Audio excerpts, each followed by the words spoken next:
Either way, by way of review, I will just remind you that bioelectricity refers to the electrical voltages and currents in living tissue. And we talk about bioelectricity, there are two types of cells in the body that fire action potentials and therefore speak to each other with electrical signals. Those in muscle, like the heart, and those in the brain, called neurons. So these are the two big systems that we talk about usually when we talk about bioelectricity. Now, you guys will be quick to point out that there is muscle in other places in the body outside of the heart, and we'll talk about that. But when we talk about the action potentials propagating through muscle, really the most complex of those is through the heart, because the timing of the beats of all different parts of the heart is critical, and that's controlled by the electrical signal that's coming through the circuitry of the heart. As we mentioned last time, you can actually measure these electrical signals with an EKG or ECG. Here's an example of what you would see with one heartbeat. Here's voltage, here's time. And this just shows how the voltage changes in the heart as the heart beats. Now, how do all of these different voltage changes relate to all the different chambers of the heart and how the action potentials fire and how different parts of the heart contract? Oh, just wait.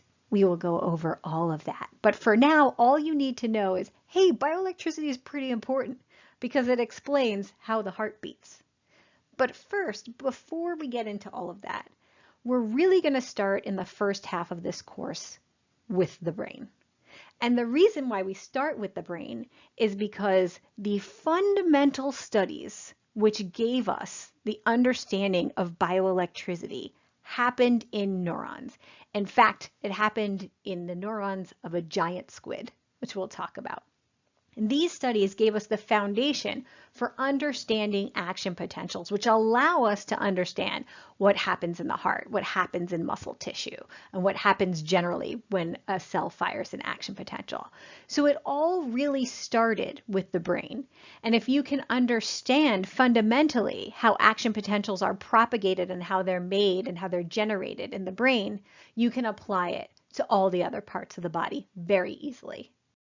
Now, before we get into the equations that govern bioelectricity, let's talk a little bit about its origins. Because even before you came to this class, you all knew that it was electrical signals that propagated down nerves, which caused muscles to move. But in the 1700s, this was really unknown. People did not understand what it was in the body that caused muscles to move. Now, Galvani came along and he suspected that it was actually electrical activity which caused muscles to twitch. And he, like any good scientist, set out to prove this in a scientific experiment. So what he did is he took a dead frog and he hooked this dead frog up to a series of wires.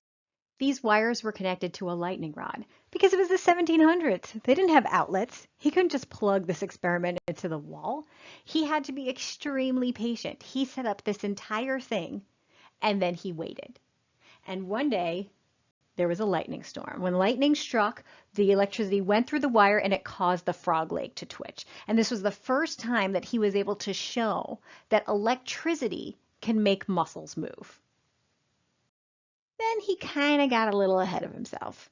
He said, I bet that this electricity is animal electricity and it just exists inside of tissue, whether the tissue is living or dead. And the way he set out to prove this is he took, again, a dead frog, and he connected through a set of wires the spinal cord to the frog leg.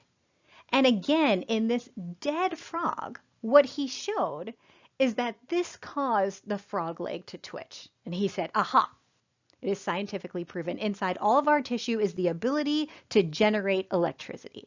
Now, if this seems suspect to you, it should. It seems suspect to Volta, who was another scientist at the time as well, and may sound familiar to you because he's the person for whom volts are named after. He said, this seems oddly strange. The fact that you can take a dead animal and cause it with its own power to move its leg. And when he examined this more closely, he realized that Galvani had used two different types of metal to connect the spinal cord to the frog leg. Galvani didn't think anything of it. He was just trying to connect a circuit. So he used a wire from one side of the spinal cord and then a wire from the frog leg. And he said, ha, when I close the circuit, it causes this animal electricity to flow. But what Volta realized was that it was actually the differences in the two metals that caused electricity to flow. And in fact, he was so inspired that this is what allowed him to develop the battery, the same concept behind batteries that we use today. So this was a very important experiment in terms of electrical activity. But in terms of showing what happens inside the body, there was now a huge feud between Volta and Galvani, where Galvani insisted that there is this animal electricity that exists inside us, and Volta said, no, this is electricity caused by two different metals, so probably inside of our bodies. We have all these different metals that just rub against each other and cause electricity to flow. Now, as you can see, both of them were wrong, but also in some ways, both of them were correct. So this feud raged on for a while.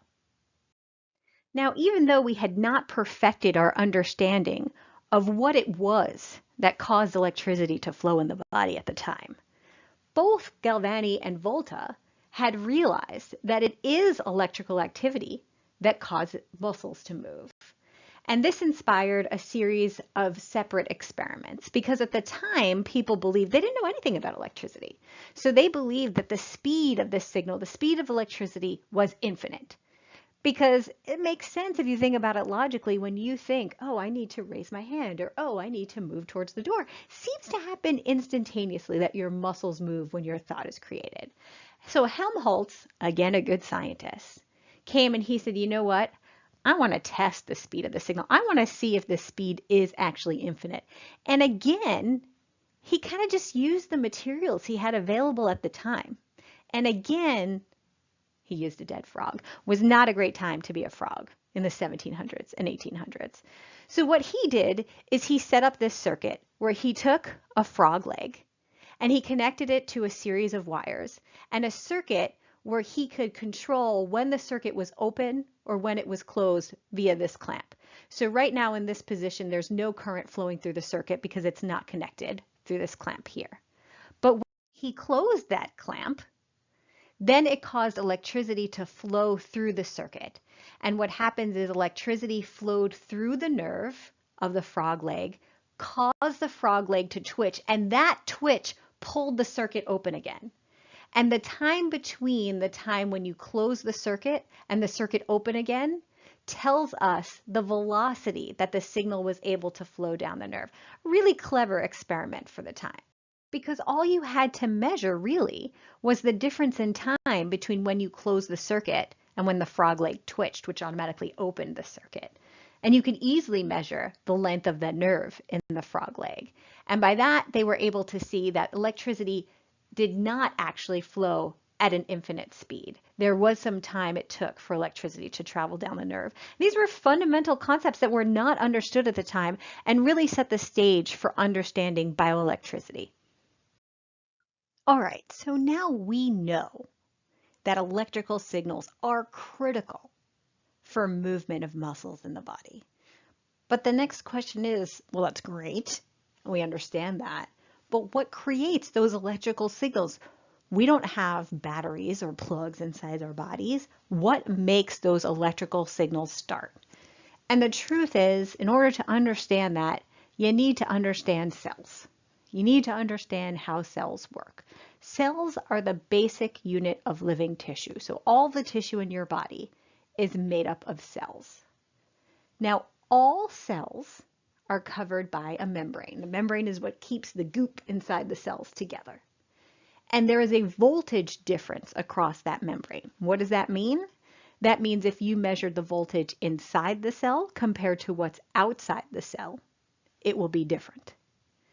Now, the reason we keep saying we're going to talk about brain and heart as the two big systems of bioelectricity is because even though all cells have a voltage difference across their membrane, only nerves, neurons, and muscle cells are excitable, meaning that only neurons and muscle cells generate action potentials. That's the electrical signal we're talking about. So as I mentioned, your question is, okay, well, where does that force come from? Well, the cell membrane is critical in allowing cells to generate that force. Let's highlight that. Cell membrane.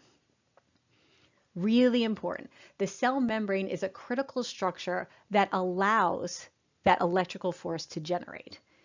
And the origin of the membrane voltage is the same in the neurons and the muscle cells. So that's what I said before. The reason why we're going to focus so much on the neurons in this first half of the class is because if you understand action potentials in neurons, you can apply the same exact knowledge to the muscle cells. They generate electricity in the same way.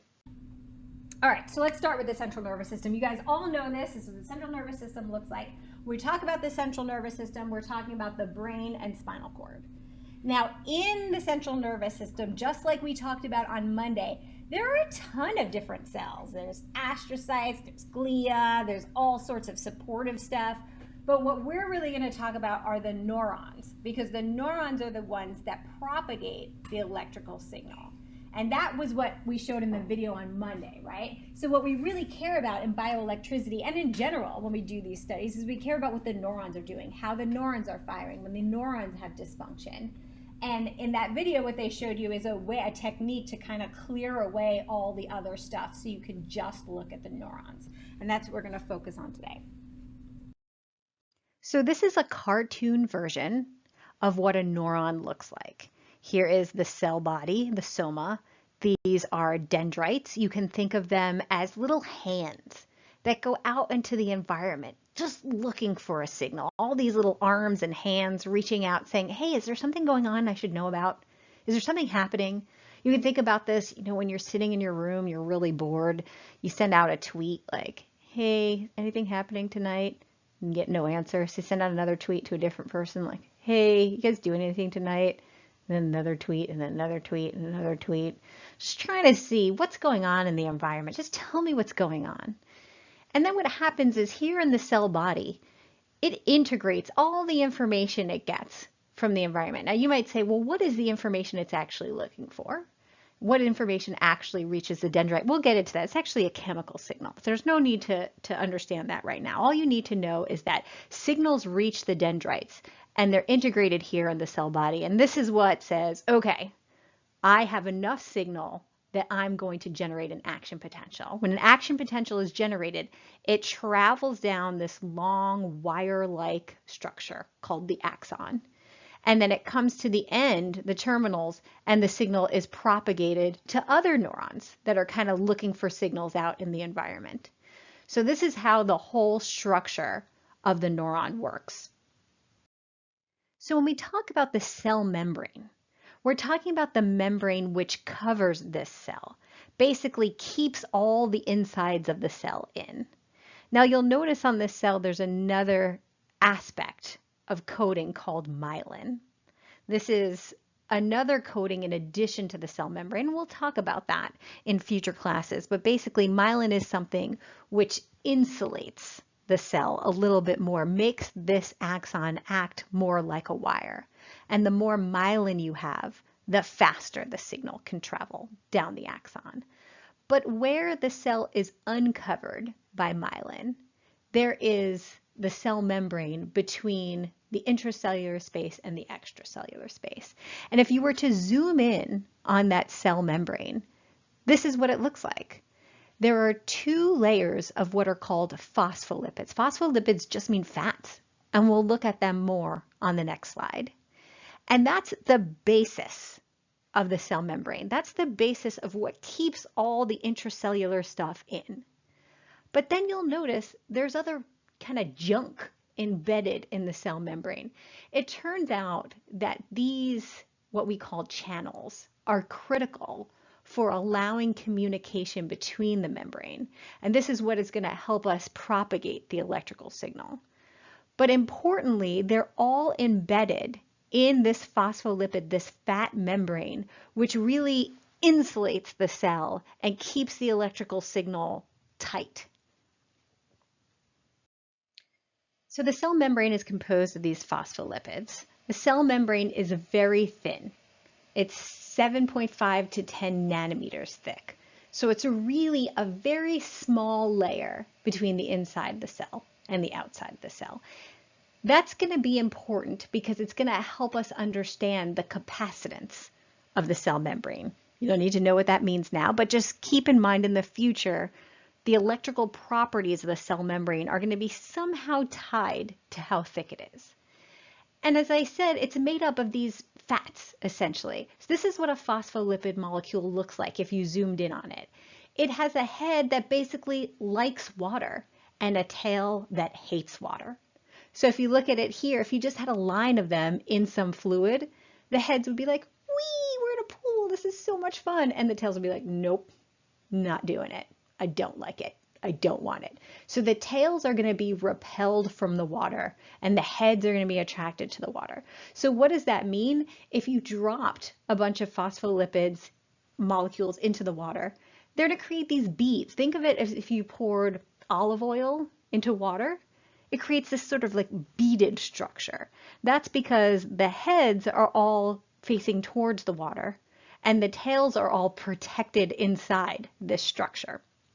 Now this is what it looks like in the cell. It has this bilayer where the heads are facing the aqueous or water-based inside of the cell and the water-based outside of the cell, and the tails are all protected inside the cell membrane. And these chemical reactions are so strong, these tails hate the water so much that they bind together very tightly to basically create a waterproof seal that creates the cell membrane. At this point in the lecture, I'm pretty sure I know what you all are thinking.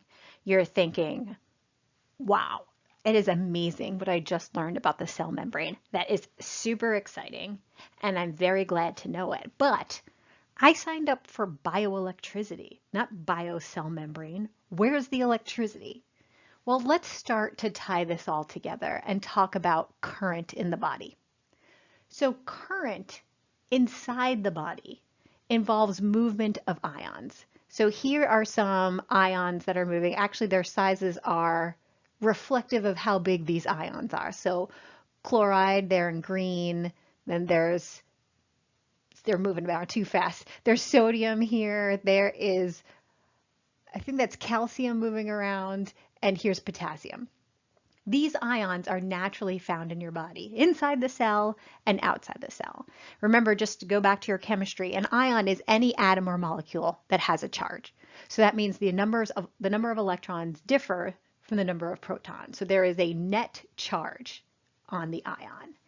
Now, when you think about electricity outside of the body, so for example, when you plug in your computer, when you turn on the lights, we're talking about almost always the flow of electrons. In the body, we're talking about the movement of these ions. And this is something that sort of contributed to this Volta-Galvani debate about whether electricity inside the body was fundamentally different from electricity we experience outside the body. It turns out the laws and all the equations that govern them are not different. But there are some things that are. So this is one of them, the fact that the current in the body comes from the movement of these ions. And the reason why I've chosen these in particular, calcium, sodium, potassium, chloride, is because these are the main ions that provide the electrical current in the body. And to put this all in perspective, so if you take pure water, meaning deionized water, water with no ions in it. So in general, when you go to your tap and you pour some water, you drink water, it has ions in it, has sodium in it, has chloride in it. If you were to take all of those out, that water would not conduct electricity. If you put 2 electrodes into the water, plugged it into a power source, there would be no electrical flow between these 2 plates. You could not turn on a light bulb by sending electricity through deionized water. So you guys might see in some of the labs, there are big signs that say deionized water. That's because when you do experiments, a lot of times you need water that doesn't conduct electricity, water that is completely pure, just H2O, nothing else, no ions in it. However, if you take regular old tap water that has sodium in it, has chloride in it, and then you plugged that into a power source, there would be an electric flow between the two plates, which would cause this light bulb to turn on. Do not do this experiment at home. You'll never get 100% deionized water, and if you try to do this, you will electrocute yourself. But the point is to remember that conductivity, when we talk about electrical conductivity, it's not just electrons flowing. It could be any of these ions moving through a medium. So let's be a little bit more precise about our definition of conductivity. We learned that ions carry charge and they move around, and that is electrical activity. So when we talk about the conductivity of a material, it's the ability of ions to move and the degree to which they're moved. So conductivity refers to both how many ions there are and how easily they move from place to place. So if you increase any one of those aspects, then you increase